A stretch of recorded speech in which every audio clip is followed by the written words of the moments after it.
Hello, everybody, and welcome to this week's episode of the Don Hollywood Show. We have comedian Sarah Sloan. Sarah, how you doing today?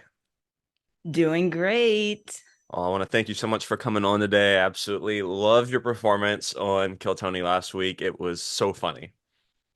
Oh, that means so much. And thank you for having me on the podcast. And it's just so cool to like meet people that enjoyed it. I don't know. I'm loving it. Yeah, absolutely. It's been crazy to see how Kill Tony has taken off the last couple of years and how many people are watching now. How long have you been watching the show?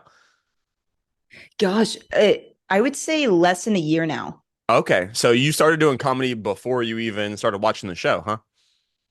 Yeah, yeah. And it was interesting because whenever I first started comedy, the guy that kind of was in charge of the club that I started at, he was like, yeah, I was on Kill Tony and I was like, oh, what's that show? And he kind of explained it to me and he like told me when he was on. So I watched like the section he was on, but I had no interest to continue watching. It didn't mean anything. I didn't know anything about it. So I was like, okay, cool.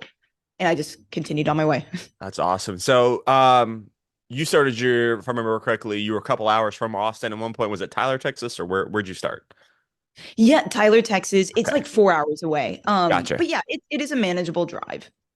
So what was your inspiration to start comedy? Yeah, I was always kind of like the funny person. Like in school, I would make everybody laugh and all that. And then so everybody was like, "Oh, Sarah, you should do comedy." But I was just like, I feel like that's a whole other thing, like being conversationally funny versus being funny on stage. Like it Hmm. doesn't always translate No, no, as we not at all. see. Yeah, and so then um yeah, it was basically 2016. There was like a college contest. And I was like, well, I'm gonna just like try out. And so I tried out and I was doing one of those what you see on the Kill Tony sets where it's like some people they're just telling like a really awkward long story that they think is so funny. Yeah, I hate And those. so I yeah, no, it's awkward. So Yeah. I did that and then didn't get on the show. I didn't make it. I tried stand up like two more times after that. And then I took a 6 year break and started August 2022. And I was just like, I feel like I'm not really finding my purpose in anything else. I was trying to find it different outlets, different jobs, or all that kind of stuff. And I was just like, I think my purpose is to be funny, Okay. and to try to do comedy. So that's really kind of why I started. Okay, so did you have like any inspirations? Like I know you tried it once, but during that 6 year break, are you just a fan of comedy at this time or you're watching specials? Not really. Okay. I wasn't like a big watcher of comedy. I enjoyed like a lot of TV shows, like very funny shows like I Love Lucy, The Cosby Show, different things like that. So loved that kind of stuff and thought they were hilarious. But like, sure, I would see like a little bit of comedy, like Tim Hawkins, Christian comedian. I remember we watched him at one point, Hmm. in person. Just like I watched some, but I wasn't like, oh, I live and breathe comedy. Yeah. So when you decide to start performing, now mind you, I don't know much about the comedy scene, so I know that you guys do open mics. So if you can tell me and the people who watch this, what exactly is an open mic? And I know I hear the panelists say you should do them all the time. Yeah, it really, I would say the basic way of explaining what an open mic is, if you think about any sport, if you think like about a soccer team, what do they have to do to get good? They have to practice. And Yeah. so it's just your practice. You're figuring stuff out. You're not going to be your best. You're not going to do the best stuff out there on the field. And so that's essentially what an open mic is. It's just practice for comedians. And typically it's just, gosh, it could be like anywhere from like 10 to 40 comics and they get a certain amount of time and then they get up. And so, yeah, typically for me, if I'm going to go to an open mic, I'm like, okay, I want to try this joke again. I just want to make sure I'm still like good at saying it, good at rehearsing it. Okay, I want to try this new one because I want to see if it hits or anything like that. Or I just have this like premise. I just want to like start talking about it and see like what kind of goes with it and everything. And so then you're really like looking for the audience response and seeing how they like it, if they don't, and all that. Yeah, I would say that's really what an open mic is. It's a gift. It's any club that does it, like, God bless them. Now, is this typically what you would deem as a comedy club, or is this sometimes just like a bar on a Tuesday night that just has a stage and whoever's there in the crowd is just there for whatever reason?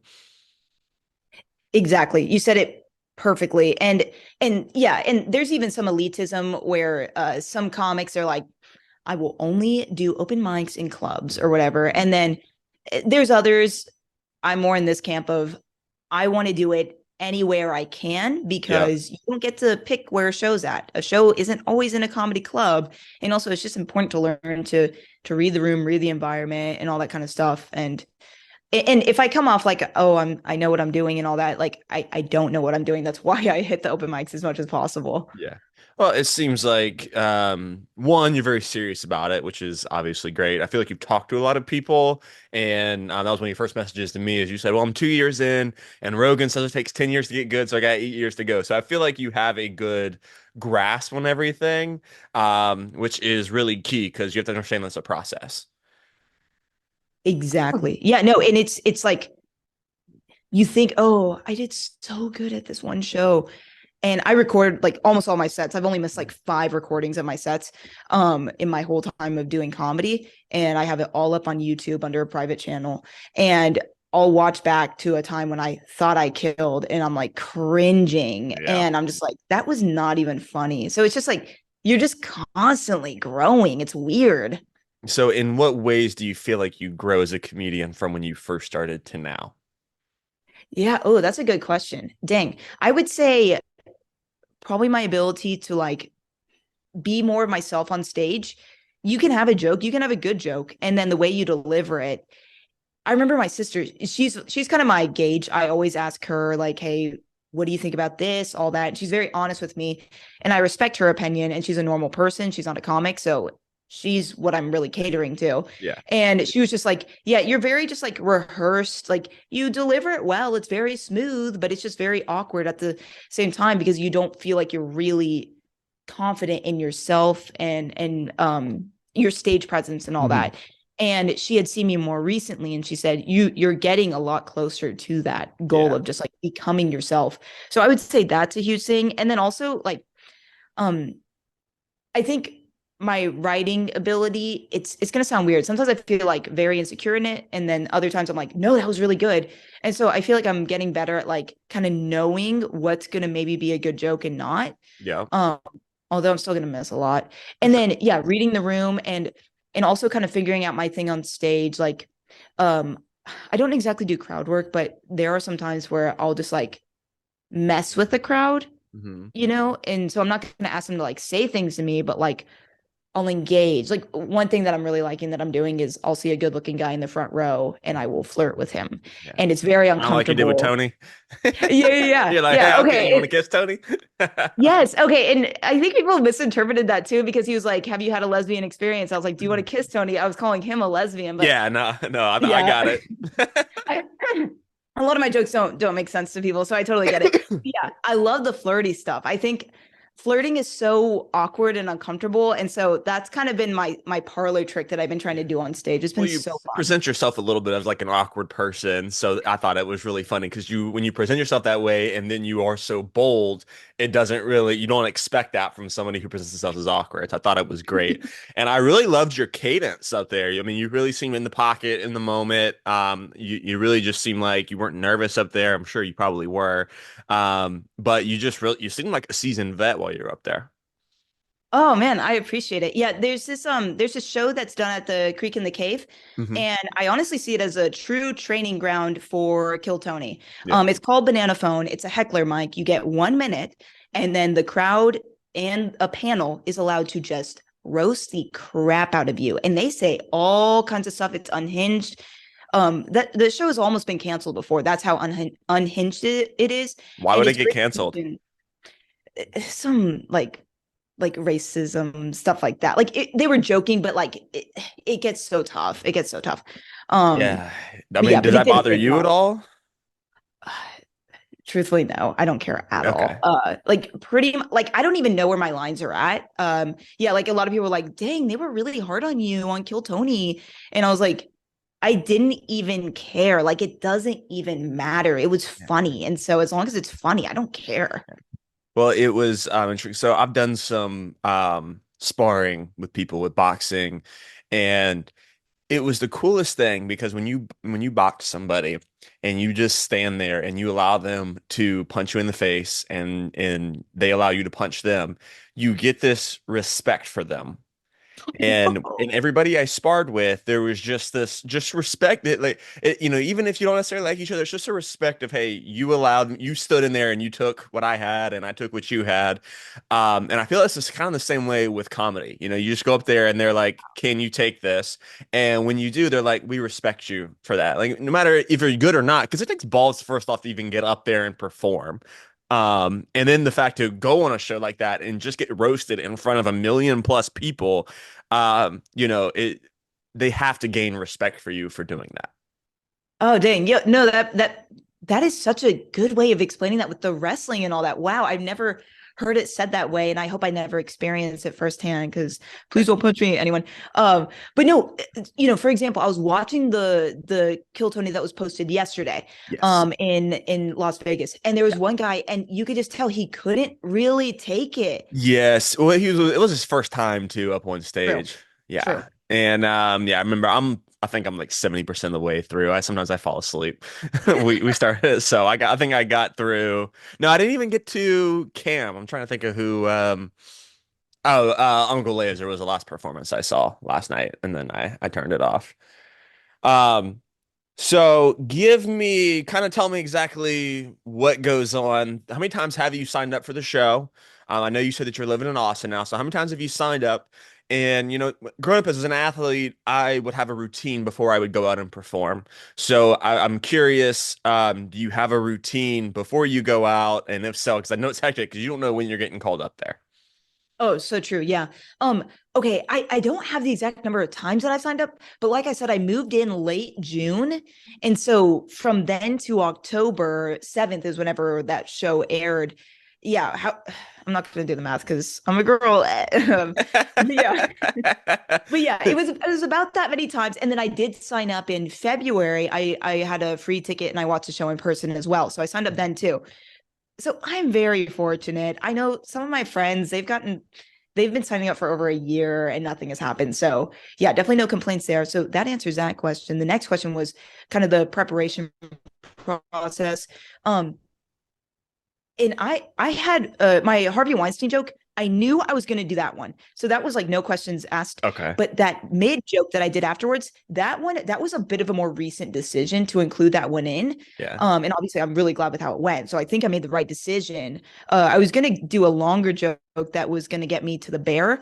And I'm glad I didn't go that route because I think it's more respectful of the time to just stop at the meow. Yeah. Um, and so then as far as the preparation goes, oh, just constantly. I like even now I have to stop myself from just going into that minute because I'm just always saying it, looking in the mirror or just like getting ready for bed or about to eat dinner or whatever. I was just Mhm. always saying it. So yeah, doing that up there, like there was no issue just because I had done it so many times. So that's how I kind of prepared for the minute. Gotcha. Makes sense. Now, I was reading something interesting today. Don't ask me why I searched Kill Tony on Reddit, but I did. And this person who they claim to be a comedian in Austin, this post was 2 years old, and they wrote this thing about how they felt like Kill Tony was ruining comedy. And they said they felt like it was because um people weren't actually trying to be comics anymore. They just were working very hard on a 1 minute routine to hopefully get on Kill Tony and kill it. And they would go up on stage and open mics and everything. And I did want to ask, when you do an open mic, how long do you do it? But they just felt like they were practicing just for 1 minute routines, not actually practicing to be a comedian. And obviously, I disagree. I mean, there's pros and cons to everything, and I think eventually that stuff kind of works itself out. I feel like. But what are your thoughts on that? Do you feel that, when you're doing these shows around town, do you feel like people are just, is it something that's talked about where you guys, oh, I just got to get this 1 minute down so I can get famous on Kill Tony? Oh, that's so interesting. I don't feel like I've like in open mics, I don't feel like I've seen that kind of a thing Okay. happen personally. And then I get like, okay, is Kill Tony ruining comedy? Okay, like it's kind of in my mind that's almost like is McDonald's making people fat? Like, RFK like says it is. yeah. It's just like you can like you can eat it in moderation. Like it's almost like how you treat it. So I Yeah, think Kill Tony is benefiting comedy. I think it's helping comedy, and I'm not just saying that because I got on and I did okay. Like yeah, I think it's really helping people get their name out there and such. And then the reality is, okay, I did a good minute up there. I feel more pressure than ever before. Keep on writing, yeah, keep on gaining material, because then what are people doing? They're asking me on to shows, and that's not a 1 minute show. I need more material. yeah, And so, no, like if for sure, if you're trying to have a good moment, then I guess I can understand just having the good minute. But if you're trying to actually make it as a comic, you're not going to make it on 1 minute. That's so stupid. for The sure. one thing I did want to say that I think is getting a little frustrating about Kill Tony is I do feel like there's other genres of people that are not actual comics. They're just trying to have a viral moment, and Kill Tony's a great way to do that. Yep. And I think Tony sees it so quickly now, and he's almost just like he reads it and then he's like, get off the stage, kind of a thing. Yeah. And it's getting on my nerves. Now, did you have to perform for a producer before you went on there, or tell them your minute or anything, or did you just get pulled over there? You just get pulled over there. Okay. Because I felt Yeah, like and that's why recently, you see all kinds of stuff. yeah, well, because I felt like there was so much of that in the first arena show. Fuck, maybe it was the HEB. No, it wasn't the 10 year they did with Segura and Rogan. Maybe it was a New Year's one. I think it was a New Year's one where every bucket poll was just atrocious. Like they weren't even just comics. They were just, like I don't care if your minute's bad. I hate it. I just hate it when they don't have anything prepared. They just go up there and they're just like, well, one time this crazy thing happened to me while I was at work. There was that one guy, he's like, the guy mistook me for somebody else. I'm like, you're wasting everybody else's time. You're not trying to be a comedian, Like, I don't give a shit if you bomb. And even if it is your first time, at least just have a joke. So, but I felt like since then, I felt like there was more actual comedians on. So I was like, well, maybe he's having a producer just like kind of have them run over the minute real quick before they go on there. So I was curious. I'm glad to hear that they're not. Ooh, if you want to know some behind the scenes, Oh, I would love basically, to. whenever people are, yeah, whenever people are lining up and everything, they kind of have an announcement at the beginning of it, and part of that announcement that everybody cheers at is, "Hey, if it's your first time doing comedy, awesome, no problem. But if you just want to have like a viral moment, if you just want to tell a story that your friends think is funny, if you just want to be up there and be cute." Get out of here. Or if you don't have something prepared, get out of here. We don't want to hear you. You're wasting everyone's time. No one likes you, kind of a thing. And everyone's like, yeah. But the reality is, if the person is loony enough to get in line and have that idea, it's not like they're reasonable enough to listen and be like, you're right. I'm going to get out of this line. So Yeah. Well, it's not fair because there are people like you who are out there busting your ass, going to open mics and doing events, trying to be the best comic you can. And they're just going to sit there and waste people's time just to go up there and say some stupid bullshit. and then just like like some people are like actually Delulu, like 100%. And it is, yeah, like I had one guy in my face and he's like, I've been doing comedy for 8 years and all this stuff. And he goes up there, and I'm not gonna say who, but he didn't do well. He didn't do well at all because he's not a comic. And it's like, and I'm not gonna act like, oh, I'm the best thing ever. But it's like, dude, you don't even have a trace of comedy in your bones. And also, there's a lot in this world of comedy. They don't love comedy. They just want to get out of their 8 to 5 job. Yeah. That's a rough job to try and pursue So to go true. into comedy. I feel like there's not much money in comedy until you like kind of make it, is kind of what I've gathered. Because I mean now, how many gigs for you are you doing a month? Would you say that you're getting paid for before Kill Tony? Maybe 3, 4 a year. Okay. Wow. You don't get So paid a lot. yeah. So now that you have been on the show, what's happened to you since the show? I've seen all these wonderful comments. I found your YouTube page and I saw that you have a podcast also. But I saw the comments on the clip that you posted of your performance, and you got so many great comments on there. So what's happened since then?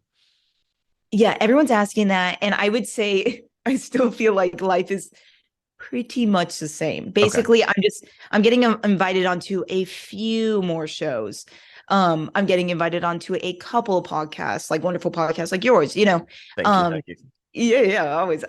But for the most part, my life is not really changing. I have more DMs than I know how to respond to. Which like I'm so grateful because like each person that cared to even follow me, that cared to even DM me, like that's an honor. But like I would say my life hasn't really changed, but that's okay because I'm not really doing it for the instant fame. Yeah. I like the journey, I like the process, Mhm. and I kind of want it to feel like at the end of it, it was a well deserved contest, if that makes any Yeah. sense. No, for So sure. yeah, so I don't want to just like boom, like make it, Yeah. I think it's funny that you're the first comedian I've had on my show. And it's really ironic because I've spent 2 years telling my fiance that females are not funny and female comedians are 100% not funny. And the only one that she likes is Taylor Tomlinson. She's like, no, she's funny Oh and yeah. but she's okay. But yeah, I typically don't like female comedians for the same thing that Tony says, just because they just go out there and it just seems like every comedian just makes sex jokes about them giving blowjobs or guys they screw. Is that something, do you have any material like that, or is that something that you try and just be different, or is it just your comedy is just what you feel in your heart? Yeah. I yeah, being Christian and everything like that, I'm very serious about my faith. So it's not like I would never advertise myself as a Christian comedian. But I'm definitely there are lines that I'm not going to cross. And Mhm. yeah, just sitting up there talking about that kind of stuff, it's so fatiguing. I was literally at an open mic for the Comedy Mothership, and they had a bunch of open micers going up, and same thing. It was either about sex, blowjobs, masturbation, all this kind of stuff, or race. Yeah. Oh, I'm black. I'm black. You white people are so stupid. I'm black. And I was just like, we get it. Like, ooh, sex, race. And it's just getting so old. It's And so low-hanging fruit. it really is. And it's just, I'm sick of it. I'm sick. Like, I think a little bit of it is funny for sure, but like, you Yeah. know, Yeah, and that's what I'm kind of glad that Cam has kind of gone away from that. He's to talk about more experiences here lately, but his first month, which I think Cam's hilarious, and it's frustrating sometimes as a fan of the show though because these are comedians who are growing. These are not well-established comedians. I mean, obviously Ari Maddie's been doing it a long time, which he's hilarious. But sometimes you are watching them grow, which is also the fun part because you can go back and you can see, hey. So do you actually like watch the show now, or do you still just not watch it? I love watching Kill Okay, you Tony. do love Yeah, watching now. so yeah, Okay, I would say it was probably about November-ish of okay, 2023 that I don't miss an episode. I'm obsessed with the show. yeah, I also think like if you're signing up for it and you're not watching it, what are you doing? yeah. You're getting to learn Tony, and it's almost like you're meeting him before you go up there and have a conversation with him. Well, you seem so well prepared for the interview, which is what he asked pretty similar questions to most people. So I feel like you should have a list of like 5 things that you know he's probably going to ask about and have something interesting.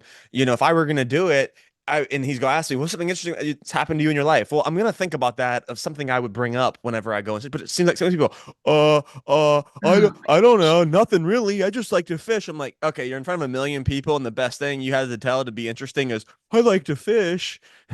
Exactly. Yes. Thank you for saying it. It's crazy. It like okay, so yeah, and I don't know if it was discernible or not, but I knew that is what I was going to talk about on the interview. Yeah. The fact that I have never had my kiss, that I've never slept with anyone, that I've never dated anyone. And that's That's all 100% true. You've never kissed anybody. never. Yeah, and all these people are saying I'm lying and I'm like I'm a terrible liar. Like why would I lie about that? Yeah. You're going to figure out the truth eventually. Yeah. So but So no, did yeah. did you grow up going to like Christian schools and all that? No, I was actually public schooled my entire life. So yeah, I was Okay. definitely in the That's thick of it all, shocking. but my parents like always on their knees, like praying for my siblings and I. So very strong Christian household. But my Okay. mom, she's Panamanian, so she actually has a lot of trouble with English, and so Mhm. she couldn't even really homeschool us even if she wanted to. And so that forced us into the public school environment. And Yeah. in the church world, you typically don't want to do public school. You want to do homeschool because it makes you more spiritual and all that. So, yeah, it's always been a very interesting dynamic. Yeah. I grew up going to Catholic school originally, and then it was a non-denominational Christian school up until senior year. And then all of a sudden, my senior year of high school, I go to this public school, and kids are openly talking about drugs in school. Oh There's gay people walking around holding hands. I mean, people got expelled at my Christian school for being gay. So to go gosh. from Whoa. there to a public school, so was that a lot for you being Christian? And did you see any of that stuff in school? I would say, okay, obviously East Texas is definitely more Christian conservative as it stands.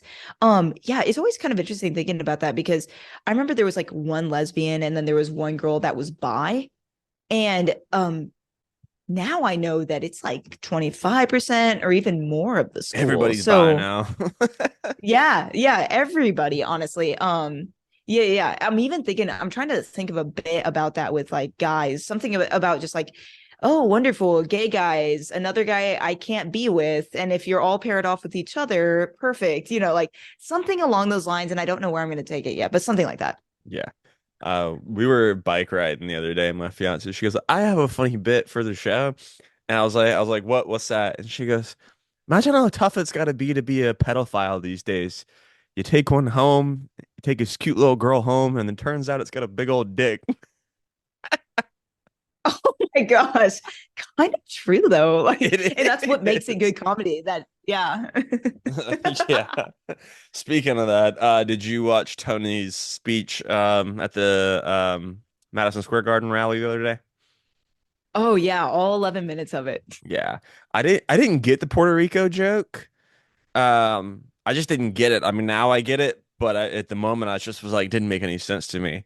Um, but back to our earlier point, the reason why I've loved the show, and not only do I think it's good for comedy, I think the show has been so good just for America in general, because, in my opinion, I just felt like we were getting too woke where everybody's offended by everything. We're canceling everybody for not agreeing with you. And, I grew up playing sports in locker rooms, and we all said retarded and gay and fag and all this other stuff. And then all of a sudden, I get to be an adult, and everybody's like, "You can't say that." And I'm like, "What do you mean I can't say that?" I'm like, I would be in a Call of Duty lobby room, and you're just fucking around with people, calling each other fags or whatever. Like, it's not that deep. You know what I mean? Like, doesn't mean you hate gay people. It's just in whatever. So, but I think the show has been good because it's really brought the culture. Not that it's bringing out a culture of hate or violence or anything. It's just you should be able to say Huh. whatever you want without having to be canceled. For from your job, which is another point I wanted to bring up for you. Is you go on the show now. You come from this Christian household, and you do have a day job. I forgot what the day job was. Was in doctor's office, I believe you said. So did you have to like give them notice that you were going on this show and you might be saying some risque sex jokes on the show? Well, okay, so yeah, it's a front desk at a medical school, and Okay. so um I definitely didn't like more just in conversation. So if there's like someone that I'm just talking to that's more of a workplace acquaintance, like I'm like, yeah, I sign up every week for the show called Kill Tony, and they're like, well, good luck, and they don't know what it is or anything. So it's more that kind of a dynamic. But yeah, did I have to like tell them? Yeah, like do you like worry? Because like we're on social media, my fiance is, and she still works. I work for myself, but she, has works for a corporation. Sometimes if you post something politically or make a statement or post a joke, even because social media is monetized, so sometimes you make a joke, and then next thing you know, the company comes out. This person made a post that doesn't reflect our views. Like what if you go out there and you make, some sort of joke and now the company you work for has to say, what Sarah said on episode of Kill Tony does not reflect our views. Does that ever worry you? Yeah, yeah, yeah. More like if maybe somebody important saw it and then they're like, hey, we can't really associate with you anymore. So we're just gonna have to let you go, kind of a thing. I think that would be more my concern. But then at that point, it was inevitable. Yeah. And like I care more about my pursuit of comedy than any job that I'm gonna get. I'll go somewhere else. I'll find another job. Like I don't want to lose the job I have, and I need Yeah. a job. Like for just financial reasons, I'm not obviously making enough in comedy, so I need a job. Yeah. It would be great to keep this one. I love it, but yeah, no, for sure. Like I was definitely like a little bit worried that yeah, maybe somebody important would watch it, but once again, if you look at the demographics of who watches Kill Tony, it's not the important people in my job. Yeah. They So don't watch that. what about your church and your family? Was there anything that, maybe you've made a joke about, that somebody from your church or one of your family members was like, I don't know if you should be saying that, in front of people. Yeah, yeah. Definitely in general, whenever I visit my parents' church at home, everybody's just like, oh, we really hope Austin hasn't changed you. We don't want you leaving the faith. And so Yeah. just in general, they're always saying stuff like that, which really aggravates me, to be honest with you. Just because I'm like, okay, if you believe like your words hold importance, why are you speaking that over me? So it's just like, how about you instead pray for me instead of worrying about that? But whatever. That's besides the point. And then in general, I showed some of my, like at the young adults group at my church, I showed some of them the video, and they were very happy for me, and they were actually even more impressed that like I didn't like stoop down to the level of the jokes that were being made, and they were like, yeah, you were kind of like a light in this place of darkness, is how they described it. So and then also just like a lot of my Christian friends have actually like been like, Sarah, this is really cool. We really respect what you're doing. Because for sure, I probably couldn't make that Harvey Weinstein joke like at the pulpit. Like, obviously, I couldn't do that. But like, it is a cleaner joke. It's not like actually disgusting. And then the reality is, what are all these Christians watching on Netflix and Hulu and HBO Max? Like, let's all get off our high horses. You know what I mean? So, Yeah, that's the issue that I personally had with the Christian church is, I grew up in it and I was a virgin until I was 21. Didn't drink until I was mm, 25. Never done drugs. But there were so many people who were judging you and judging me. And then I would watch them bully people and say, well, you shouldn't do X, Y, and Z. But then you see them do it. But then you see them at church or at chapel on Fridays in school, and they're just like, oh God, I love you so much. I'm just like, dude, I literally just yeah, watched you yeah. give a kid a swirly at 9 a.m. And now 3 hours later at chapel, you're sitting there acting like you're some, God love fearing person. So that's what has moved me away from the church. I very much believe in Christianity and I love what the Bible teaches of loving and kindness and everything. But I just felt like they were very judgy when they shouldn't be themselves because I know they're consuming it also, but I feel like are too insecure of what the community is going to think about them to put themselves out there. Mm. Wow, that is very well said. No, you're right. It's hypocrisy. And it's just like, aren't we all going to the church and pursuing Jesus because we see our weaknesses and our failures and we need him to help us? Like Yep. we are literally admitting our weakness by being Christians, in my opinion. So yeah, I sin all the freaking time. And Yeah. just because I don't drink and I don't curse and all this stuff, I don't think I'm better than somebody else. Like it's so backwards of like what Christianity should even Yeah. be. Yeah. I think it is part of that is maybe they do want to have that attitude. I just think that I hate to use the term brainwash, but it is just kind of how I feel is that they're just brainwashing to think that this is how they should be. Because that's what I didn't like at the Mm-hmm. Christian school was that, and I didn't realize it until I left it, that they wanted everybody to be and act a certain way. And it wasn't until I got outside of it and I was like, God made all of us different people. Some people have a great sense of humor, some people don't. But we are all wonderfully created, but we are meant to be that way for a reason. There is a need for all of us in the world. So don't shame somebody because maybe they do like humor, or maybe because they are quiet, or because Mm-hmm. they're too loud. We need all those people. And I just didn't like that they wanted everybody to be the same person. Exactly. Yeah, and it's even and I don't remember all of them, but there's like seven spheres of culture Mhm. and like government, education, entertainment, like there's seven spheres. And it's like, hey guys, like comedy is one of those spheres, and it's just like, do you want evil to just fester? Like or how about we invade it and go on the attack and on the assault? And yeah, if I can inspire one female comic to maybe not do another blowjob joke, Mhm. that's a victory in my book, like I just feel like there's a better strategy to go about it. And yeah, you're Yeah. so right. Like there's different types of Christians, and let's not be so divisive and push them away. Yeah, no, absolutely. And I mean, God obviously gave you a sense of humor for a reason.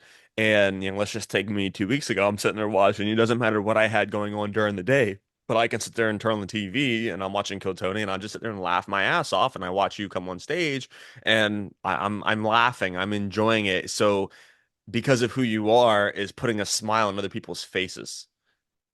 Oh dang, yeah. No, that's so cool. Yeah. And that's why I love comedy and I love laughter. And if you even see me at an open mic, like I'm trying to like laugh and support the other comics too. I'm not trying to do this whole like, hey, let's all like not laugh at each other just because then it'll make them look worse. And then whenever I get on there, maybe more people will So laugh. Like, so there is some of that.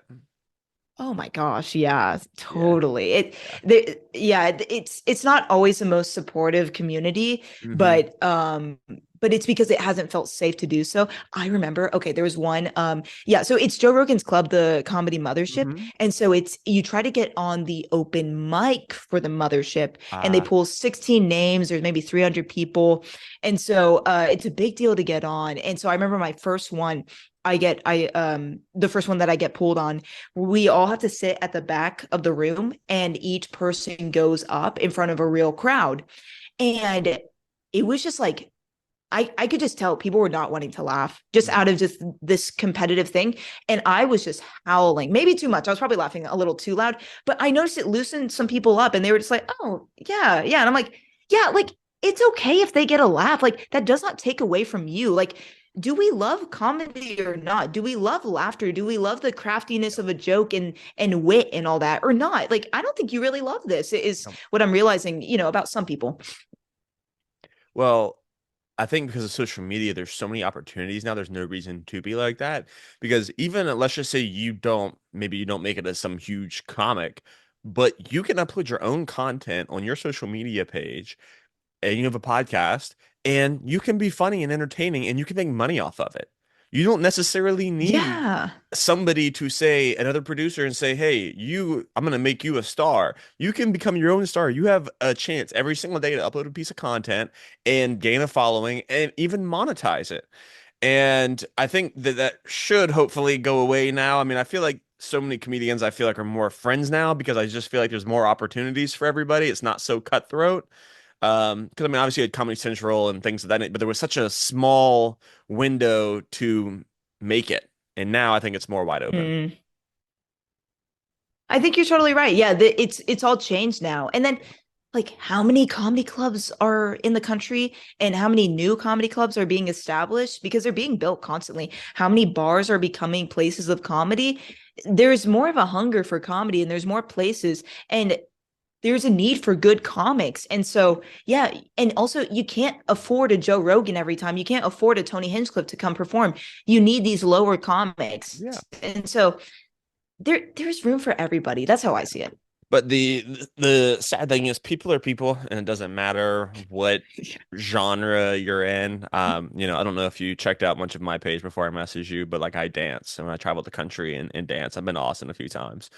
And people in the dancing world are the same way. They won't cheer for you. They won't like your posts on social media because they don't want to see you succeed, maybe because you have more followers than them. So they don't want to give you the success or help you be more successful than you already are because they should be the one who should be making it. Oh, that's gross. It's just, yeah, that's a scarcity mindset. I'm not into it. What do you think of Ray Gun? Ray Gun, why does that sound familiar? Olympics Australian breakdancer woman. Oh yes, yes. Okay. Yes. Yeah. No. Okay. I was like, was this comedian?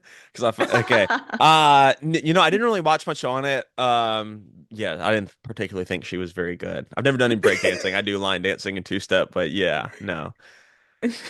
Yeah, no, that was interesting. Poor girl, though. I don't know how much actually she did train for. Supposedly she's been doing it for a while, but I think she got handed it or something because her boyfriend or her husband was the person who finalized her to get in. So I don't know. Poor girl. One of my kind of things that I've been doing on social media on my stories every now and if I find her video, I'll put it up and I'll be like, okay, she's low key good though, because I'm like, I can't do what she's doing Yeah. technically. And everyone's like, you're just an awkward white girl, and they come for me. So yeah. But no, that's so cool that you do dance. I love that so much. I think that's Yeah, awesome. dancing, lots of fun. Next time I am in Austin, I want to stay for a long time and I would love to see you perform. So next time I'll come in, I'll definitely Yeah. shoot you a message and come watch you perform. Yeah, and I would love to watch you dance. I don't know what kind of Oh, yeah, atmosphere or whatever, but yeah, that sounds oh, super you can fun. come hang out. There's a place in Buda, Texas, which is just south of Austin called Oh yeah. Mavericks.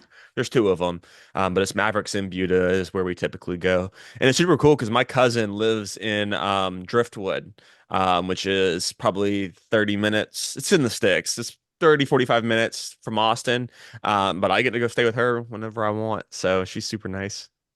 Oh, that's great. Yeah, because that's a huge thing. If you're trying to do like a hotel in Austin, it's just so expensive nowadays.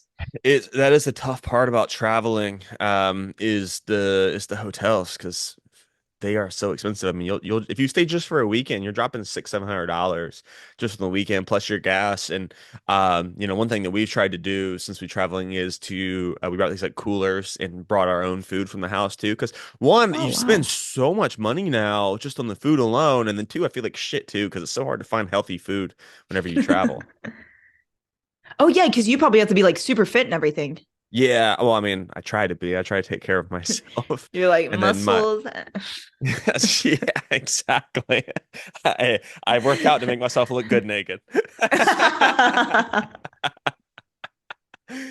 Oh my goodness. Plus the scary part is my dad did have a open heart surgery last year. So I attribute it to his bad diet. He's not in good shape. Thankfully he's doing fine now. But yeah, I've ever since then I have tried to I was probably 70% clean after that. But I'm probably more like 95% clean now with diet wise. Dang. Yeah. It matters. I feel so much better. Like I'm waking up good. These foods like and I was so glad to hear RFK bring about this all the food debate because I mean, I love McDonald's as much as anybody else, but the way I feel after I eat it is just I feel sick.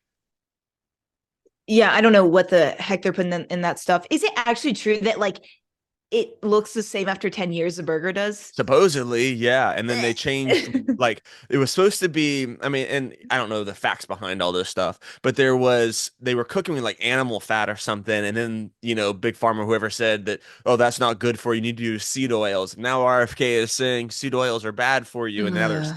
should be only three ingredients in it, but now there's 17. And I'm just like, okay, I don't know how much of this shit's true now. All I know is I feel sick to my that and Chick-fil-A. When I stopped eating that stuff and I eat it now, oh God, I feel sick to my stomach. Even Chick-fil-A. Yo, yeah, the oil. Apparently, when you're Whoa. pregnant, Chick-fil-A is not good for pregnant women because of the Oh oil they my use. gosh. I thought that they were supposed to be like a step above, better, and it's so expensive. Dude, I'm so freaking over it. I mean, you used to roll there when I was a kid. How old are you? 27. 27. Okay, I'm 32. Oh, So cool. Yeah. you probably remember when you were probably 14, you grew up there, get a number one in a large drink for like $6, 6.55 is what it was. And now what? It's like it's honestly 12, 13 bucks. you can get to 15 if you do like any supersizing. Oh, easy, and it's terrible. And like last night we had our 1 year anniversary of being engaged, and we went to a five-star restaurant called Oak Steakhouse in Charleston, South Carolina, is where I'm from on the East Coast. Oh yeah. And if you were to go there, you can get an 8 ounce filet for $59. And then the mashed potatoes and a drink. We spent probably about $200, and it was great food, great service, which was fine because you know what you're getting yourself into. But what pissed me off about it is a week prior we went to a place called Taco Boy, and it's the food's good, but we got three tacos and two margaritas, and I spent $100, and it's just the normal, just ho hum restaurant. Yeah, if these I don't know. I don't know who to blame. I don't know, but it's there's a reason I voted the way I did is all I'm going to say cuz I'm sick of it. I'm sick of it. Yeah, no, I am unbelievably sick of the high prices, but I'm just like, for the service I'm gonna get, I would much rather spend the extra. If we're gonna go out to dinner, I just would rather spend the extra $100. No, I'm going to a place. I even felt great. I mean, I had a steak, and mashed potatoes and grilled shrimp is what I had. And I came home and I felt great because if I go eat at Outback now or something now, I feel sick to my stomach after I eat that. Stop it. You're starting to scare me. Like I thought Outback would have been like if you got like a steak and everything, it'd be safe. Ugh. No, I'm telling you, and I'm not. Ever since I stopped eating it, if I go eating that stuff now, I have to be so careful with what I eat. Not to be TMI, but like it'll cause me to go to the bathroom. Like I'll be rushing to go there, and I feel sick. No, yeah, okay. So like I got these like Popeyes ghost pepper wings whenever they Mm, first came out because I love spicy food. yep. And it was delicious going in, but like it was so incredibly painful where I almost like was tearing up and I was like, this isn't right. There's something wrong here. Are you familiar with Jocko Willink? I've heard of him, yeah. Okay, so I love his podcast and I've read his books. And he wrote in his book, Discipline Equals Freedom.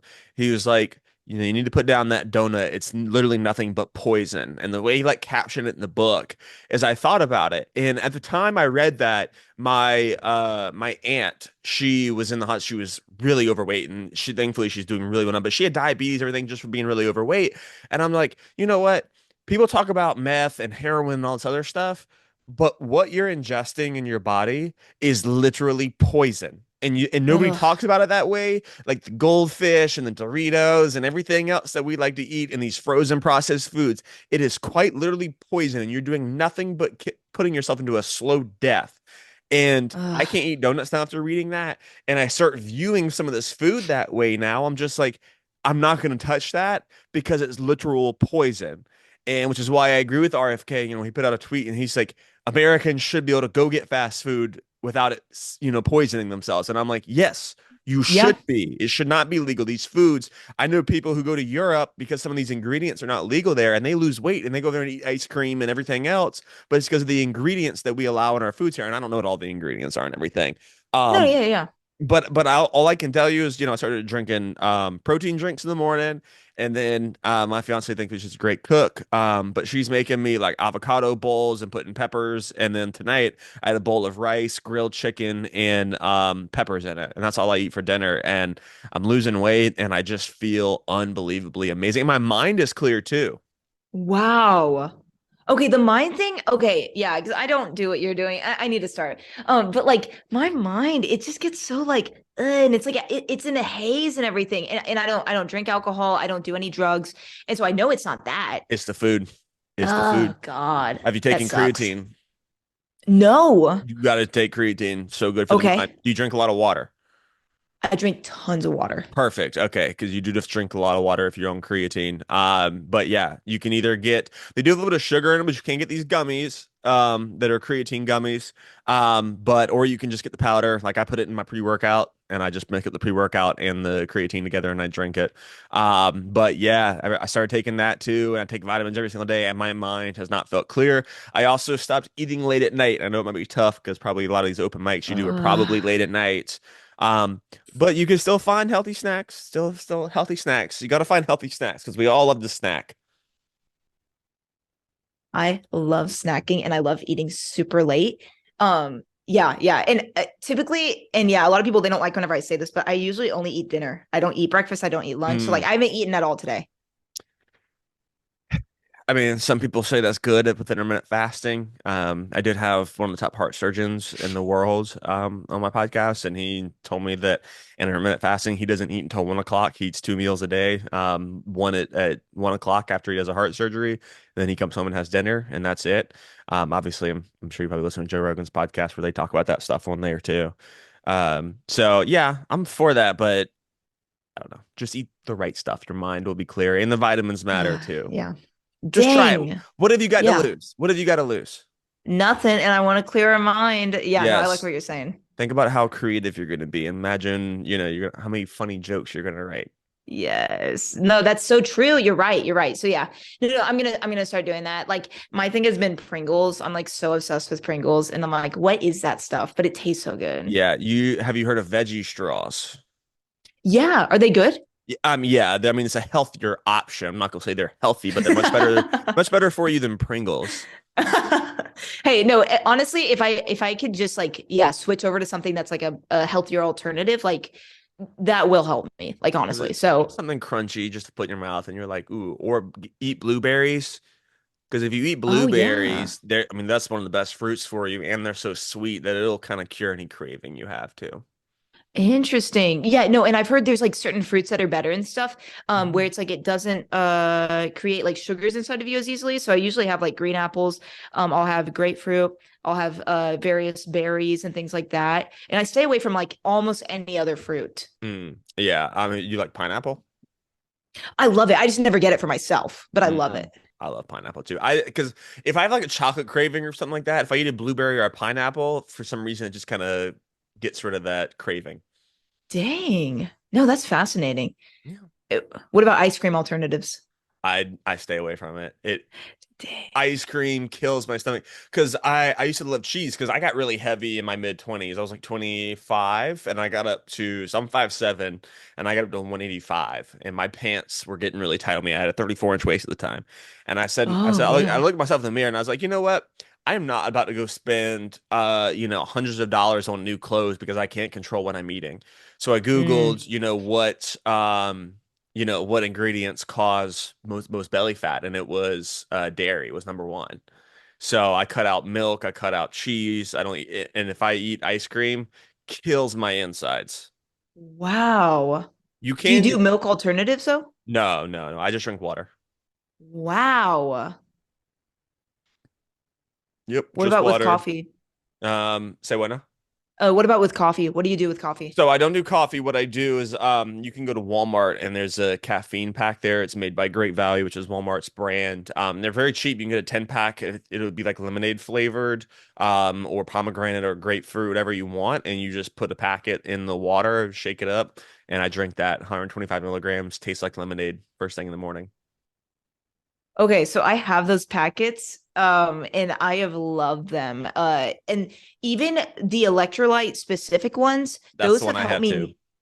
Okay, they help me not get sick a lot of times. hmm Yeah, no, it hydrates you, and then that, and I'll drink. I got liquid IVs. Are you familiar with those?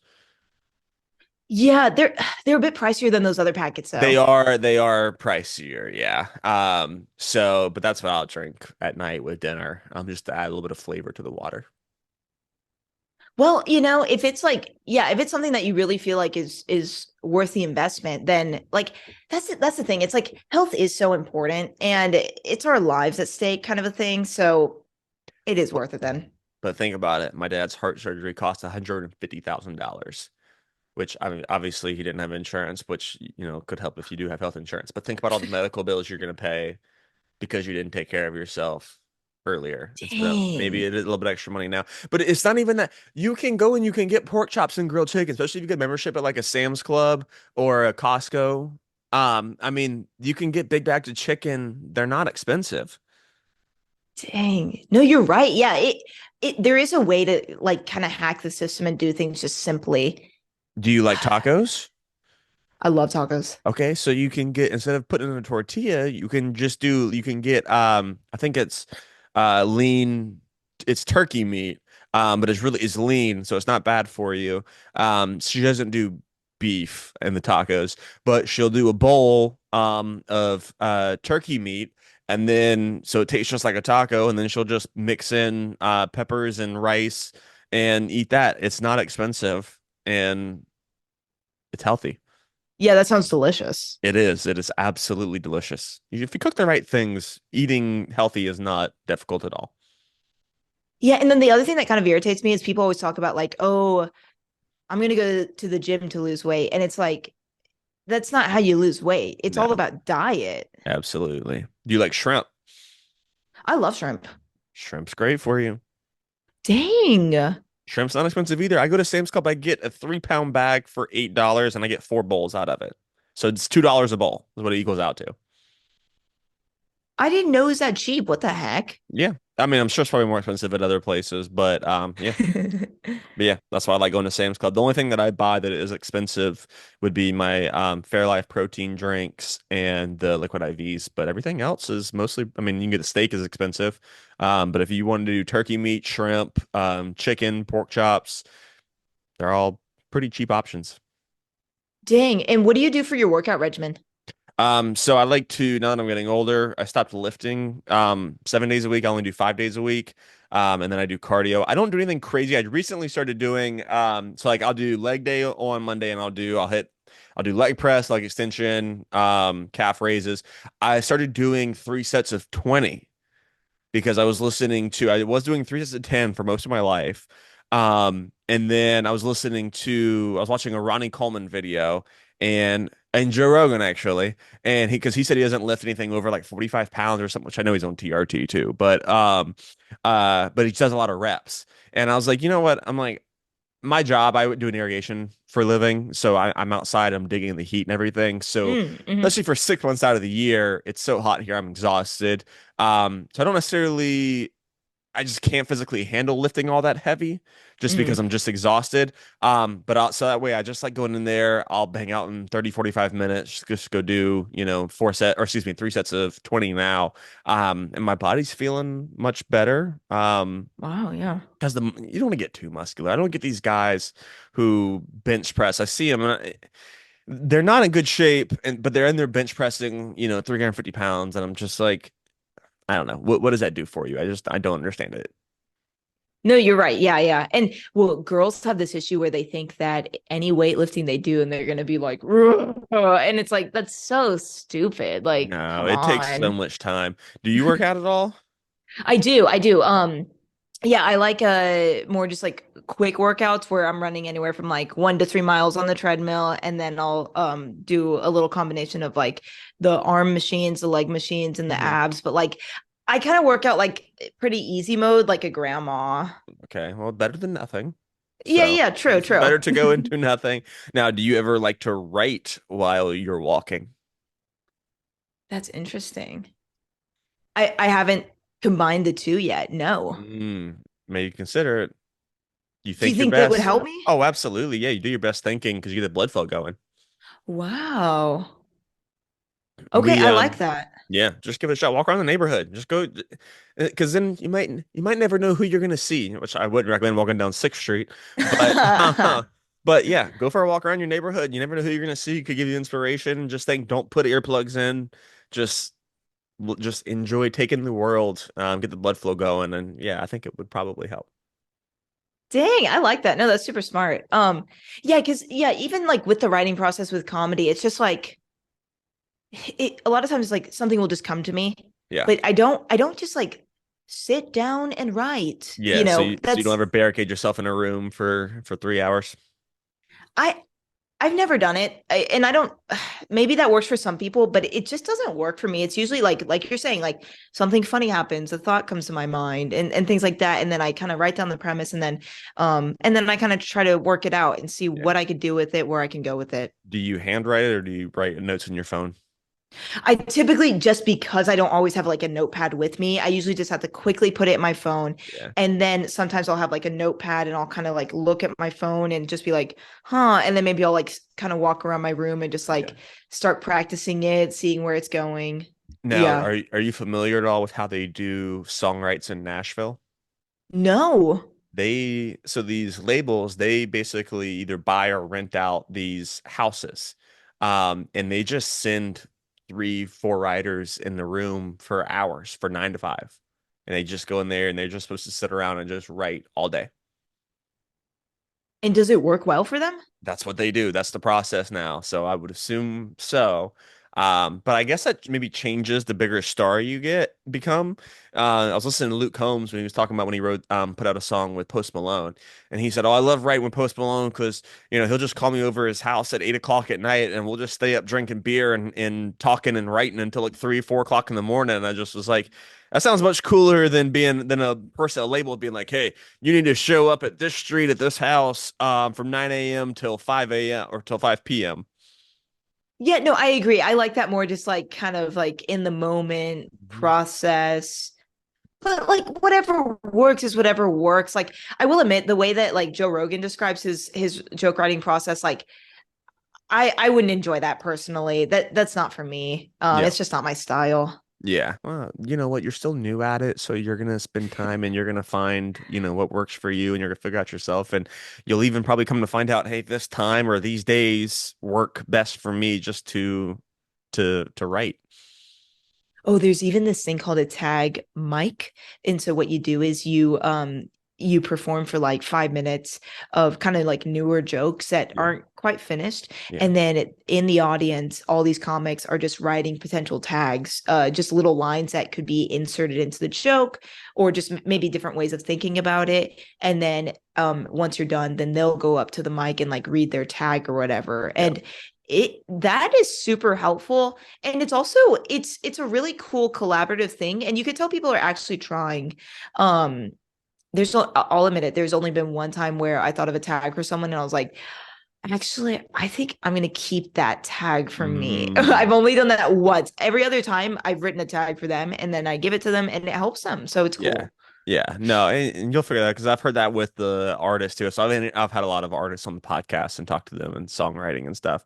And they'll say that. They'll say, "Hey, when I write a song, I know whether or not it's for me or whether it's for somebody else." Dang. Yeah, I okay, joke writing is obviously difficult, but like I can't even imagine how difficult songwriting would be. I would absolutely, I yeah, that's think obviously joke why I'm writing is not in way that. harder. I think joke writing have Really? especially country music. As a girl broke my heart, I'm so sad. I gave her a call. Sing that twice in the chorus. My girlfriend shot me again. It's just like I don't know. It's all very cliche. But if you can write, I think the music for me, I mean, obviously there are some songs that are beautiful, but if you can write good music, but even that's becoming difficult too. So Dang. much music that's put out there now, and then we'll see how AI affects it all. Yeah, I don't like that. Every time I think about that, it makes me like if people can help, like if it can help them, like whatever. I don't know. I don't know what my thoughts are on AI, but it does scare me like initially. The doctor that I had on, he uses AI for surgeries and everything. So he's like, it's not as scary as you think, because I don't think it's ever going to be how it's portrayed in movies and everything. He goes, it does help a ton. Mm. But at least you don't have to about AI taking your comedy jobs. That's something I don't think a robot could ever do. Gosh, I hope so. Apparently people are using it to create jokes, but I don't feel like I've seen anybody do that yet.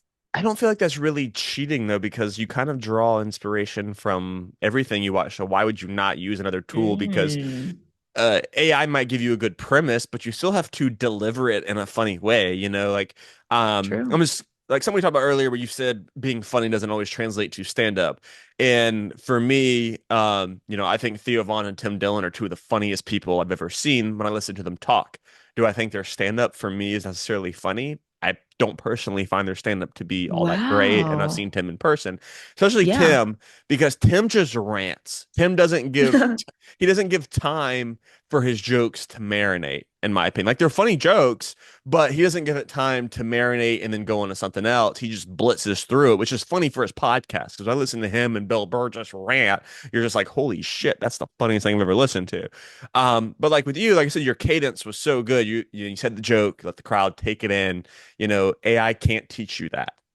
Oh, dang. Okay, that's super interesting. Yeah, and then that's the other thing. Like, I probably shouldn't read all the comments, but it was kind of fun to read them. And some people were like, "That's easy comedy and stuff," and I'm like, "Man, screw you! That Harvey Weinstein joke, like, I watched that for a long time, and I got it Hmm. honed, and I figured out the right things to say.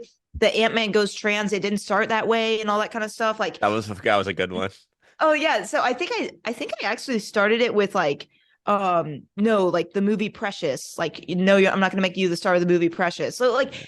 and it's that's not as funny. So it's like each like thing that I worked on with it, I'm like, it wasn't easy comedy. Like that is comedy, and if you can't like appreciate that, like maybe it's not for you. But like, don't say I didn't like work and hone a joke. Like, come It's on. not that they don't appreciate it. It's just that they just want to troll. It's just the way the internet goes. Now, You're so right. I originally started getting a following 3 years ago, and I'm up to 1.3 million followers now across all platforms, right? Which is super cool and everything. But Oh, I had always told myself, because I probably got like 300,000 or 400,000 on TikTok within a couple months. And I was like, man, I'm like, dang. once I get like 700,000, I'm probably never gonna read comments anymore. I know on podcasts they all say don't read comments, and once I get to this point, I'm gonna stop reading them. I still read every freaking comment, everyone that somebody writes.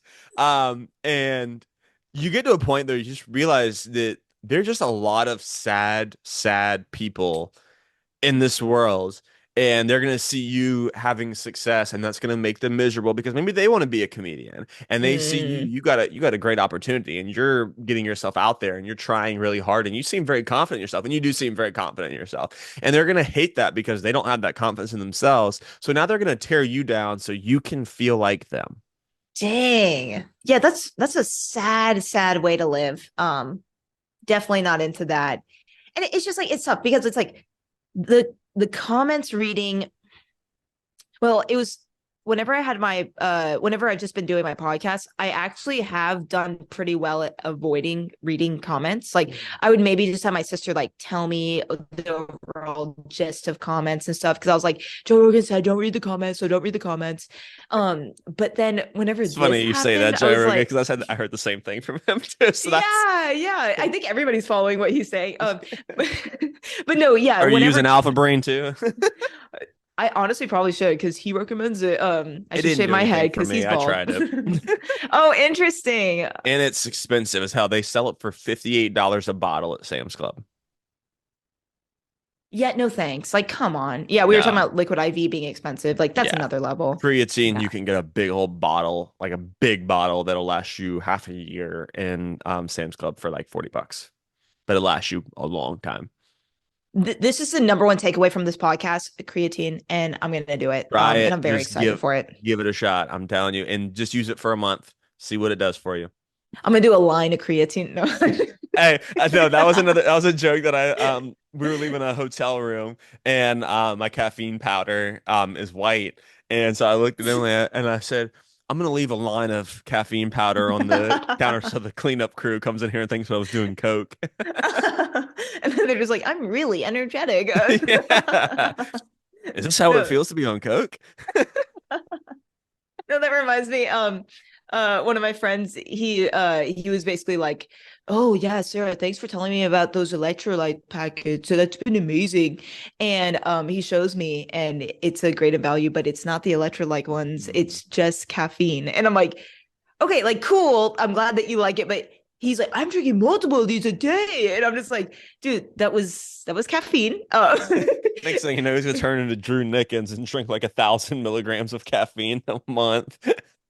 Oh, and Drew Nickens, he is the nicest Yeah. guy. And he DM'd me and all this stuff saying, like, hey, good luck to you. You did so Mhm. great. Like, yeah, sorry. You just mentioned his name and I was just like, one of the nice people that, yeah, I Yeah, just had to give no, him he's his super nice. props. I shot him a message after he came on. So I've only messaged, well, I've messaged you, Drew, Heath, and Martin Phillips. So Oh, y'all are the wow. only four comedians I've ever messaged.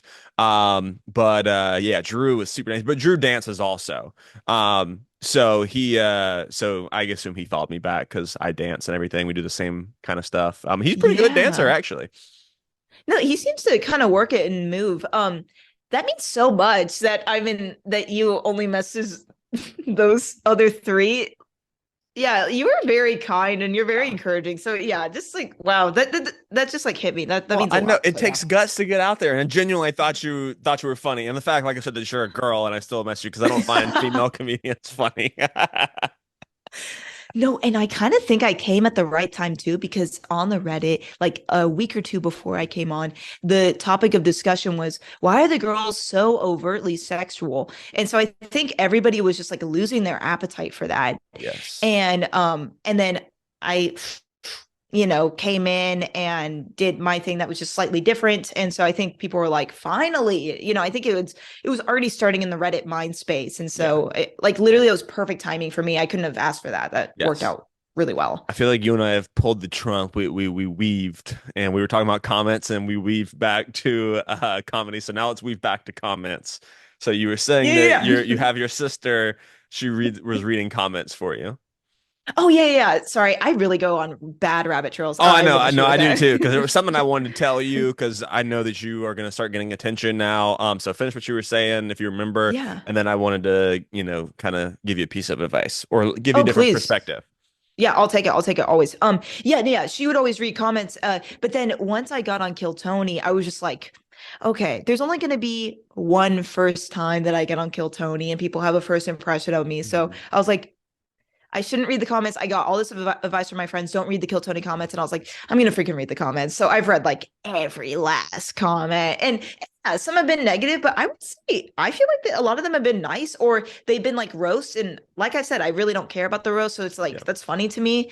Mhm. So yeah, nothing's really hurt my feelings at all, except the like just yeah, the easy Harvey joke. I'm like, that's the only one where I'm like, come on, dude. Like, come on. But I thought otherwise, that was your yeah. best joke too. Thank you. I'm proud of that joke. Yeah. Yeah. No, I Yeah. think that was a great joke. Thank you. I really appreciate it. But yeah, so that's what I was going to say about comments. Yeah. I think it's human to read all of them, but don't go into it thinking that people are gonna like you and hope for Mm, that. I'm fortunate for two reasons. One, when I was bullied growing up at the Christian school or whatever, really taught me a lesson yeah. because it broke me at a young age. But two, I also grew up watching the WWE, right? Did you ever Oh, watch yeah. WWE at all? I've been watching a documentary on Netflix about Vince McMahon, That and was a so great it's been showing me a little bit. That was a great one. So they talk about that in the documentary too, where you have the baby faces and you have the heels, right? So the good guys and the bad guys, right? But your goal, no matter which one you are, is just to get a reaction. And when Wow. you are a comedian in any entertainment space, is to get attention and Mm. to get views because that's how you're going to make your money. That's how, and you want people to pay attention to you. As long as people are paying attention to you, that should be your goal. It doesn't matter whether they leave you nice comments or negative comments. If you go to my comment sections, I get roasted. I get called a short, bald midget every single day. I'm a fag. I think I get called gay more than Tony does, to be honest with you. Even though I've been engaged for 2 years, and me hanging out with women is because as a dancer, I dance with a lot of women. So Yeah. I'm a cheater piece of shit for dancing with women besides my fiance. But and I intentionally post stuff to get a rise out of people just because I know they're gonna get mad about it. And the more they comment, and it's sad because if I do a dance move, a romantic dance move with my fiance, it'll get some attention. But if I post the same move with another female, oh my God, I mean, they get triple the amount of comments, and everybody's like, yo, you're such a piece of shit. Well, I'm like, okay, this video just made me $300, whereas the one I actually posted my fiance that you guys say I should post maybe made me $50. So which one Dang. am I going to post, right? So the point is with the WWE is you have the baby face, he's supposed to get cheered, the heel is supposed to get booed. The worst thing you want is nobody paying attention to you. That is the worst thing. It's the worst spot to Dang. be in. So go in it of the goal of, hey, I just want people watching. I don't care if they comment something rude or something nice. That doesn't change who you are. Even the nice Wow. comments, that doesn't change who you are. That was the best advice my dad gave me as a child growing up is it doesn't matter whether somebody likes you or dislikes you. All that matters is what you think about you. So Wow. those emotions are going to be fleeting, the good ones and the bad ones. So you'll never get too high and you'll never get too low. All you should care about, and I know you're big with your faith, is your relationship with God and who you believe you are as a person.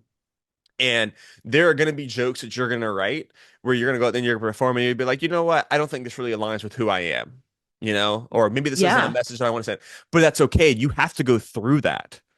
That we're all in this walk of life. You're still gonna figure out who you are. So don't be afraid to go to put yourself out there and be like, oh my God, well, I don't want my friends from church to, hate me for making this joke. That's not gonna align with them. Who cares? That's not their journey. You're on your own journey.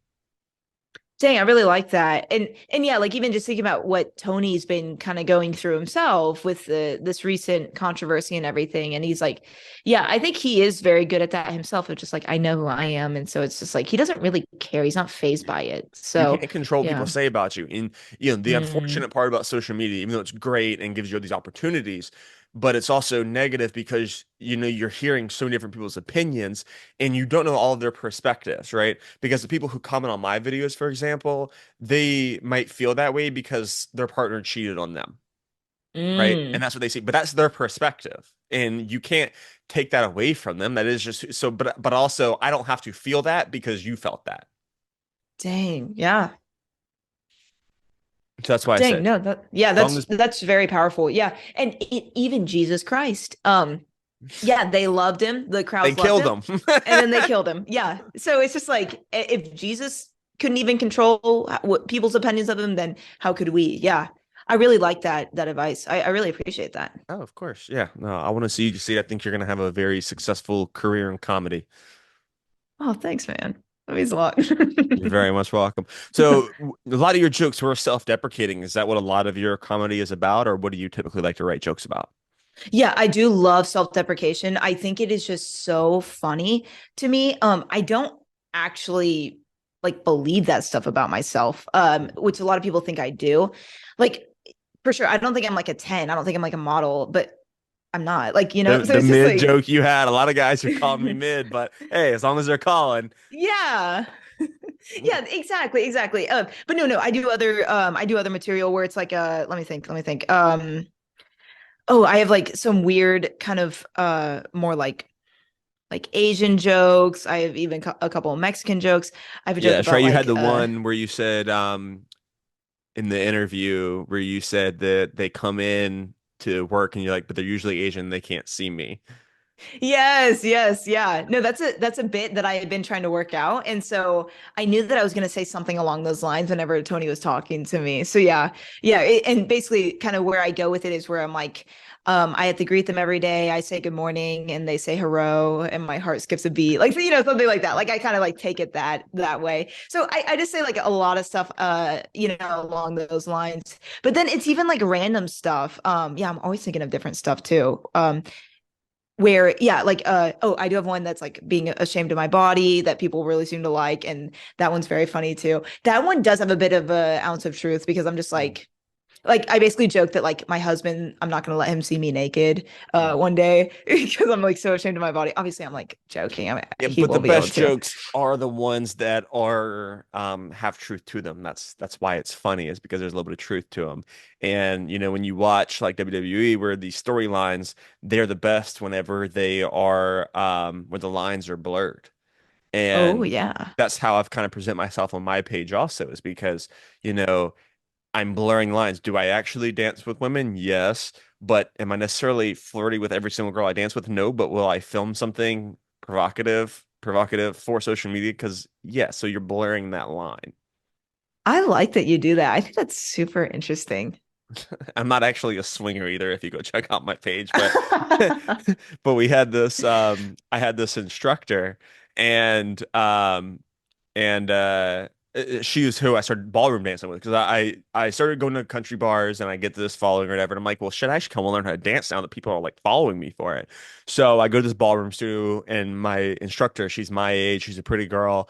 I'm posting videos with her, so of course people are interested to see if we like each other. Then I meet my now fiance, but I'm competing with both of them, so I'm posting these videos and everything. So we just started calling her our sister wife. So everybody just thought that we were swingers and that I was legitimately married to two people. And I would get these messages from people and they just were like, I'm going to report you to the South Carolina government because you're not legally allowed to have two wives in the state of South Carolina.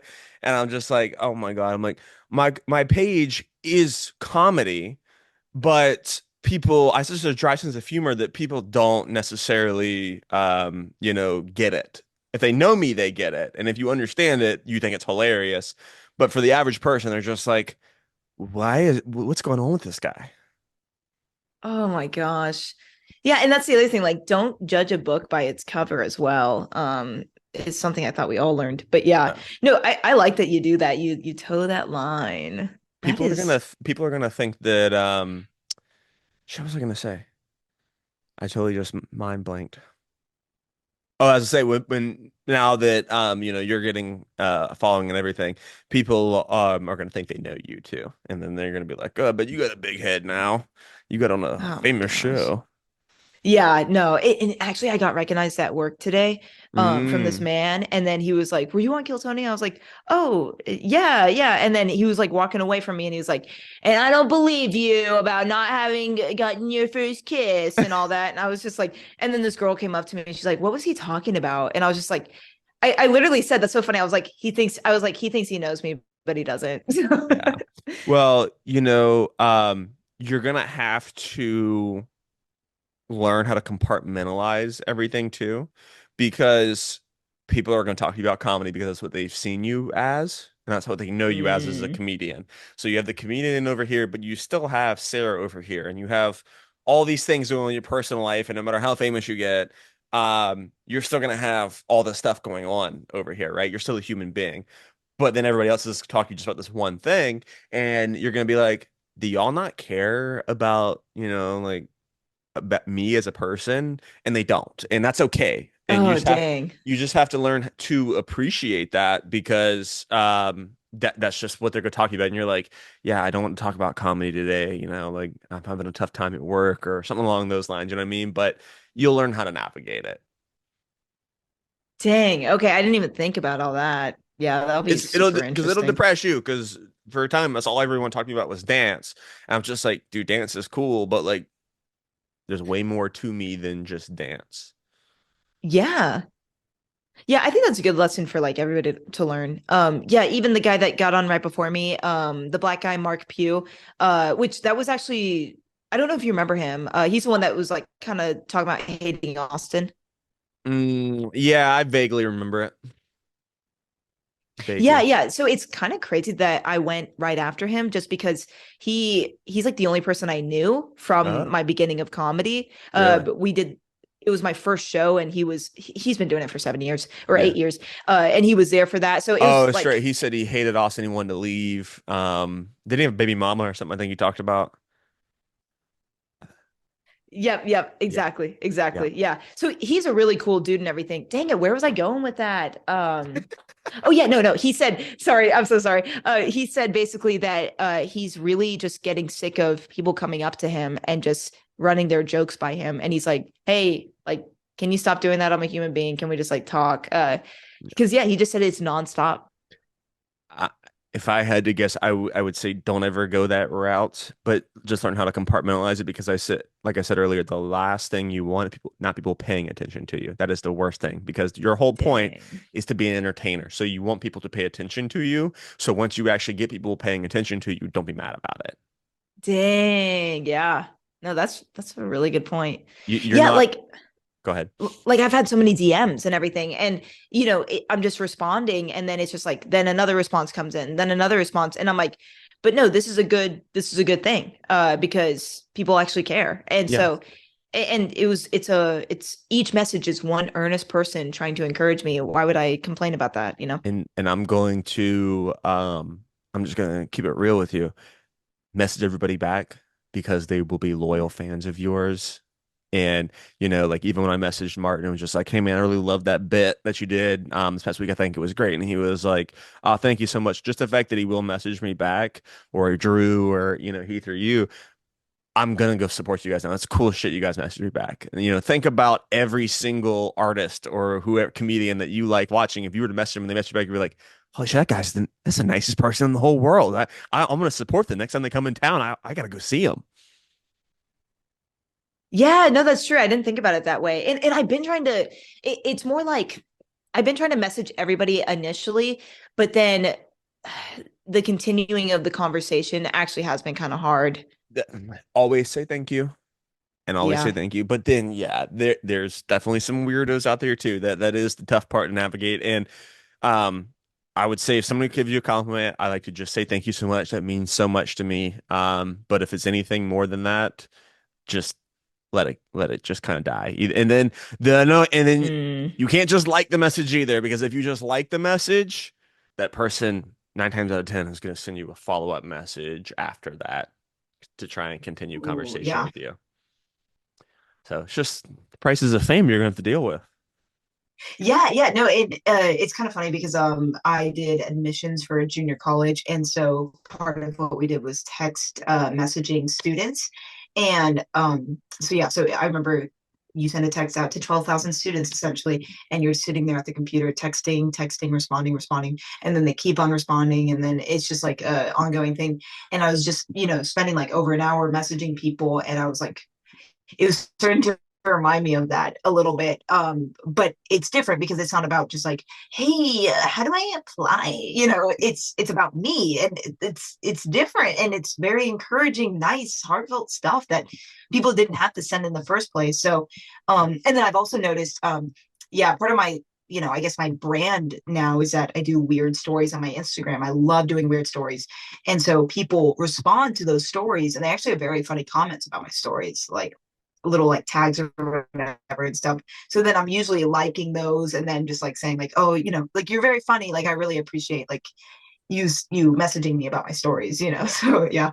I just would recommend trying to, if you can, just to have like a time of day that you just sit down and go through it, because you'll drive yourself insane if Mm, you just constantly check it throughout the day, and then you won't be present in your relationships with your friends and family. And so just wait till you get home from work to actually just like sit down and go through it. You'll save yourself some mental peace that way. yeah. I like that. Yeah, it's funny, like without even like hearing that specific advice, I've kind of been like almost like thinking that in a way. It just feeling like, hey, this is not good. And it's just like, it's 10:30 at night and I should go to bed because it's Mhm. 5 in the morning that I have to wake up, and then I'm just messaging, and then it's midnight, and then I'm like getting sleep deprived, and then I'm just like groggy and miserable the next day and stuff. But I've just never had this problem before. Never Well, had all these kind of messages before. yeah, it's exciting, but it's just gonna take time to navigate through it. And like I said, just always be grateful for it, because this is what you've always dreamed for. And this is how you get booked for things, because you never know, when you do talk to people, you never know if anybody that you do talk to is friends with a club owner, or maybe they are a club owner themselves and they don't disclose that, but then you're nice as hell and they're like, well, hey, by the way, I got a friend, or, I do own a club. You should come here sometime. You know what I mean? Yeah. Yeah, no, and the beauty of just like being nice to people, like regardless of any situation. Yeah, because I've even noticed people being a little bit nicer to me just in the comedy scene. And I'm like, well, you probably should have just been nice to me to begin with. But and I think my problem has actually been I think I've been giving too much of myself to a lot of people. I like very intentionally listen to them and they're just kind of almost wasting my mental energy just like talking about nothing. And so I think I've needed to probably just like hold some better boundaries. And so it's not an issue of like being nice. I think I've just been, Yeah. yeah, it's just been too much. Do you like try and read personalities with people? Like a little bit, but I think I really got to grow in that. I would high key recommend that, because everybody's got a certain personality type, because you're going to start traveling and you're going to meet people all across different parts of the world, and you'll start to see similar personality traits. And you'll know, okay, like, you would be nice, like always be friendly, but I'm not going to go into a deep friendship with that type of personality, because they always talk about nothing, like that was the biggest issue for me in the bar scene, was that I was friendly with everybody and nice to all these people, but then you're friends with them for a year and they're still complaining about their job and their weight. And I'm just like, it's been a year, you're still complaining about it. You could have been, working out and dieting and eating, changed your diet the last year, but Mm, instead you're not. Maybe you could go get a second job if you want more money. Maybe you shouldn't be spending your money in the bar drinking alcohol on the weekends, but then you realize you're never going to change. So we can be friendly, we can be cordial. I'll say hello, but I'm not going to sit here and have a conversation with you, because I don't care that your work week sucked, because your work week sucked for the last year. I'm good. I like that. That's so brutally honest, but also you're taking them seriously and respecting them. Yeah. Um, yeah, no, that's so good. Yeah, I hate that. Like people ask for advice and then they don't even end up following anything that you say. And then, They just want to talk. yeah, That's it. yeah, like, get a diary. Yeah, or just go rant online about it or something, Like, don't talk to me about it. All right, to wrap this up, give me a couple comedians that you just really love watching. Yeah, yeah, yeah. Okay, so Angela Johnson, she's the one that was like Bon Qui on Mad TV, Okay. and also I Clean, and haven't then heard that since I was a child. oh my gosh, yeah, she had that nail tech bit. Oh, Yeah, I don't remember what honey, she looks like, but yeah, I remember Bon Kui as a child. so funny. Yeah, and Okay. she really stays clean. It's Okay. super impressive. And then I really like John Crist and Tim Hawkins. Yeah, John Chris was great. He was rough on Kill Tony a month ago. He just seemed a little out of place. Yeah, I wonder if he's even watched a lot of episodes of it between you and me. Yeah, it's tough because, like I love Adam Ray, but but he almost takes over the show, which can be really funny. But some other people, they just show their interest like, what the hell is going on? Like I feel like Matt Rife really didn't know the show either, but he kind of worked himself in on a few bits. Yeah, yeah, he was actually really good. Oh yeah, and that's another thing. I'm very grateful that I didn't know the guests super well, in that it wasn't like Yeah, it was what, someone, Russell yeah. Peters and Sam Tripoli. Yeah, I have no idea who they are. Okay, okay, yeah. And that's the thing. Like, I know like the comedy world, and I'm learning more, but like I also don't really know it. And yeah, Yeah, but I mean, think about because comedy is so hot right now, how many, like you said earlier, that, maybe they can't afford a, Sam Talent or a Tony, but they might refer them to somebody like a Russell Peters or, a Tony Fish or somebody who has a very established career and they're solid comedians, but they aren't necessarily, as famous. But there's got to be more of those guys now and girls. yes, yeah, yeah, yeah, yeah. You can't All forget the them, girls. yeah. Um, yeah, yeah, always. Definitely. Like I live and breathe Amy Schumer. No, I'm kidding. I'm kidding. Oh God. I was gonna say, Sarah, I'm hanging up this call right now. No, yeah, yeah. Literally, somebody kept on roasting me and saying I was a skinny Amy Schumer, and I was like, okay, that's funny, but also you better watch yourself. That's So I don't steal funny. jokes. That's all I'm That's saying. funny. I think But no, or go Ali ahead. McCosk. Oh yeah, sorry. You said I was Allie saying who? Ali McCoskey. Dang it. Did okay, Ali McCoskey, she's a regular for Kill Tony. I don't know her. Not You don't know familiar. her? Oh, she was like the first regular on Kill Tony, very early on. She's Okay. very Yes, yes, funny. yes, yes, yes. Is that Yeah, the girl that love her has the too. big knockers, I think? That's what my brother described her as. Maybe no Is no she no no really? no I no never that noticed. was Kim Condon, who I'm thinking of. Oh, okay, okay. And Yeah, she's funny I too. I don't think know she's funny. Allie. I know Kim. Yeah. But yeah, what were you saying? Um, Shit, what was I gonna say? I don't remember. Dang it. There was a little bit of a lag, and I I was hate trying to be that. quiet and let my guests speak. Oh, now I remember. I was gonna say because growing up, very similar to you. Like Jim Gaffigan was huge for us because he was a clean comedian and everything.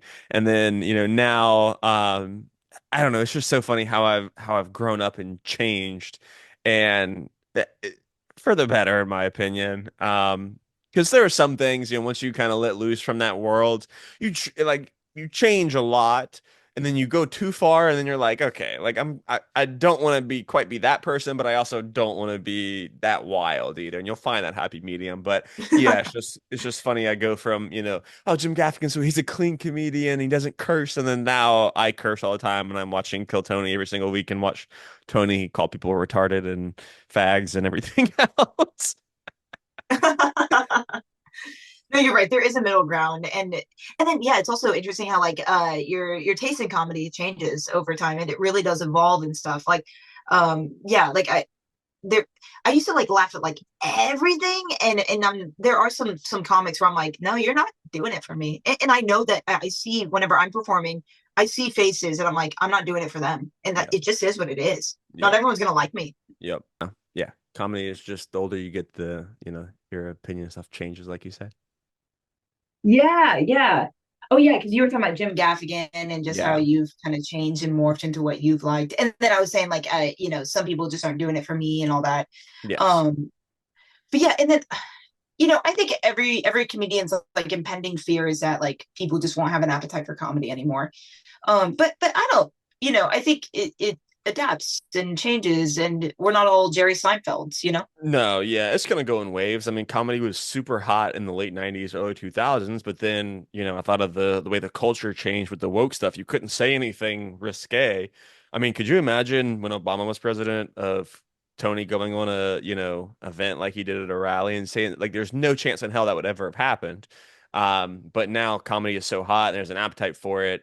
And I'm sure it'll last 10 years and then it'll, probably sway a little bit and just got to ride the wave. You got to do it for a long time. And think about how many guys like a Brian Holtzman who have doing it for a really long time, a David Tell, I'm sure it was hot when they first started and then, nobody cared for them. And then now they're probably hot as they can get. Yeah, it's true. Yeah, and it goes back to what you were saying of just like you can't worry too much about what people are thinking of you and stuff. Yep. And then I feel like I think sometimes it is good to really push the boundary. And then I think there are some times where kind of read the room, maybe don't like there was one open mic where like very small audience. There was like probably four non-comics there. And then the rest of us were comedians. And there was a bigger girl with a smaller guy. And then the guy just starts like talking about how fat she is and all that. And it's just like in that setting, it just wasn't worth it. And like it just didn't like I wasn't like offended by it or anything, but I was just like, dude, you probably like really just killed your self-esteem. Yeah, I think that's different if you are, at a comedy show with hundreds of people or thousands of people at the show, because then it's just kind of part of the show. But if there's only like four people in the audience and you're just at that point, it's just verbal abuse. Honestly, it just felt like bullying. Like, and we were just all just like sitting there laughing. And it just felt so wrong. I just yeah, really unnecessary. It was really awkward actually. Oh my God. The bad part is I feel like that's something that I would do. Not, I don't know if I would do that with four people in the room, but I feel like that's something that I would say though. Just go on stage and be like, oh, I bet that bitch crushes you when she gets on top. Something like that. No, yeah, and I used to just like in Tyler, I knew all the comics, and so it was all insider baseball, and so we would all just like roast each other, and Yeah. yeah, I would just go up there and be like one of my friends, James, and we still keep in contact and everything, and I'm like, yeah, everybody, hey, guess what? James is fat as heck. He's so fat, and like I'm just like going into how fat he is, but like it was insider baseball. It was funny. I Yeah. wouldn't just like randomly come from the crowd. I don't know. It's so tough. Maybe just like I said, read the room sometimes. Yep. No, I completely agree with you. But I'm gonna have to wrap this up. Dancing with the Yeah, Stars yeah, is about to start, but I definitely want to thank you for coming on. This has been so much fun to get to know you better, and I'm super excited to watch you progress. And if you are ever on the East Coast doing something, please shoot me a message. Next time I'm in Austin, I would love to come watch you perform live. yes. I'm really so honored that I'm like technically the first comic that you've had on the podcast, and also you are really good at this interviewing, making Uh, people like feel comfortable, like they know you. So, super honored. If you ever want me back, and then if I can ever watch you dance, all about it. would love to. Would love to have you on again soon. We'll talk soon, okay? Awesome. Sounds great. Thank you so much.